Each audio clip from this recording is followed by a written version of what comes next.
ನಮಸ್ಕಾರ. ಈ ಕಥೆಯಲ್ಲಿ ಹವ್ಯಕದ ಕಥೆನೂ ಇತ್ತು. 4 ಕಥೆ ಇತ್ತು ಇದರಲ್ಲಿ. ಒಂದೊಂದು ಕಥೆನೂ ಒಂದೊಂದು ಕನ್ನಡದ ಶೈಲಿಯಲ್ಲಿತ್ತು. ಒಂದು ಹವ್ಯಕದಲ್ಲಿತ್ತು, ಒಂದು ಉತ್ತರ ಕರ್ನಾಟಕ ಕನ್ನಡದಲ್ಲಿತ್ತು, ತುಮಕೂರು ಕನ್ನಡದಲ್ಲಿತ್ತು ಹಾಗೂ ಬೆಂಗಳೂರು ಕನ್ನಡದಲ್ಲಿತ್ತು.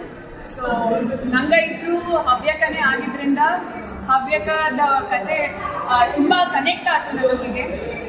ನಮ್ಮ ಸಾಗರದಲ್ಲೇ ಶೂಟ್ ಮಾಡಿ ಈ ಕಥೆನ ತೋರಿಸಿದ್ದ ತುಂಬ ಖುಷಿ ಆಯಿತು. ನಮ್ಮ ಕನ್ನಡನೇ ಮಾತಾಡ್ತೀವಲ್ಲ, ಅವು ನಮ್ಮನ್ನು ಮನೇಲಿ ಮಾತಾಡ್ತೀಯ. ಸೊ ಹಿಂಗೆ ಅದು ತುಂಬ ಖುಷಿ ಆಯಿತು ನೋಡೋದೆ.